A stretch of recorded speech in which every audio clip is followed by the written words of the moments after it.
So hello guys, welcome back to my channel. I'm Jeff. Pasensya na ako natagalan. Naging busy sa school. Pag-uusapan natin ngayon is yung tables. Yung tables is pwede ka mag-store dyan ng multiple data types or values. So, um, yung, di ba may marami tayong klase ng data types is yung mag-a-add ako ng bagong data types, yung function. So, yung function is pwede rin siya maging data type kasi pwede ka rin mag-store, mag-input ng output and mag at pwede mo rin i-store yun sa variable kaya naging data type siya. So, example lang nun, mabilis example kung bakit data type siya is pwede ka mag-store nga, pwede mo siya i-store sa isang variable. So, pag gagamit ka, kung mag-i-store ka ng uh, function sa data type, is gagamit ka ng ganito format.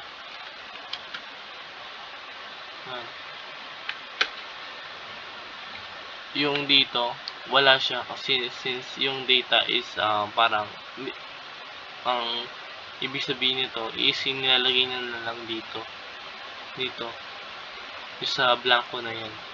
So, input 1, input 2, function, then input 1 plus input 2. Tapos, i-print natin yung data. Tapos, input 1 to 5. Tapos, yan natin. 6, diba? Kaya dito type siya kasi pwede ka mag-store nga ng value. Yan. So, ganun rin. Pwede mo rin ilagay ito sa table. Itong ganito. Yung table. So, yung table, ganito yun. Table. Hindi ganito.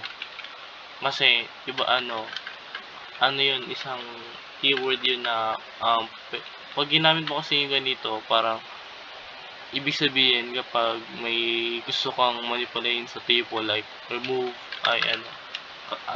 remove table dot add, ganon.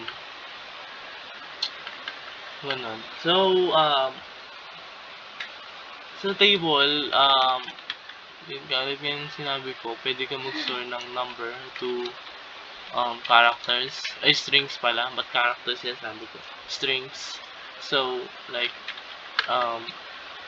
name, Jeff, pwede ka rin mag-store dito ng boolean, true, pwede ka rin mag-state ng variable, like, itong blanco na yan, alam mo na yan, syempre, kasi substitute niya yan dito, kaya blanco. Tapos, lagyan natin ng print, hello world. Paano nga ba ma-access yung table? Pwede ka gumamit ng ganito. Ayan, bracket. Tapos, dito yung index. Like 1, index 1. Ito yung index 1. Sa ibang programming language, nagsisimula sa 0. Dito sa Lua, 1. Nagsisimula sa 1. So, 1, 2, 3, 4. So, ipiprint natin yung number 4. Oops, wala natin yan. So,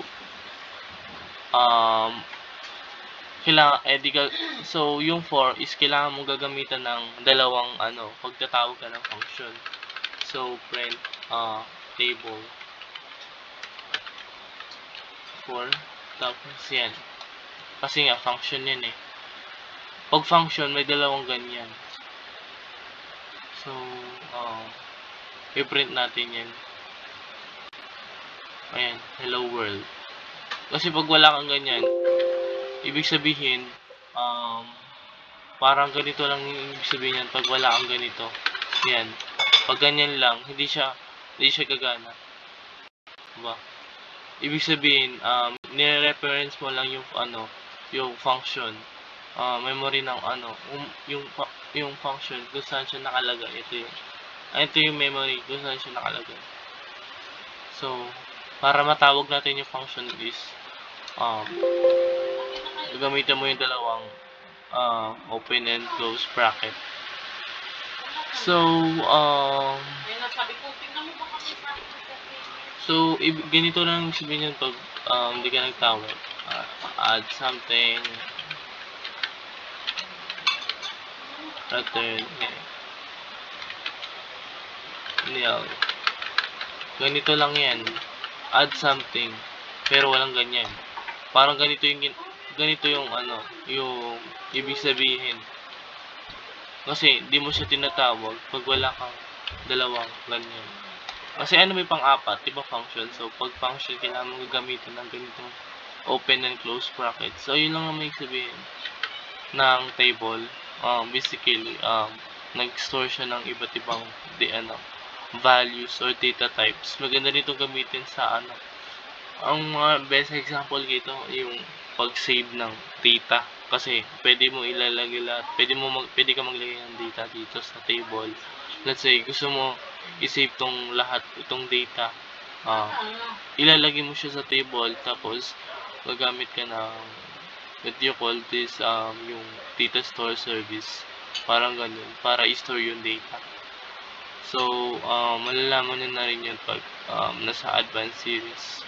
So, yun lang muna. So, I hope na you learn something from this video. So, make sure you like and subscribe na rin. Ay, wait lang. Kalimutan ko. Okay. Yan. So, kung may natutunan kayo, oops, sorry. Pag may natutunan kayo, make sure you like and subscribe nga pala. And, ayun na siguro.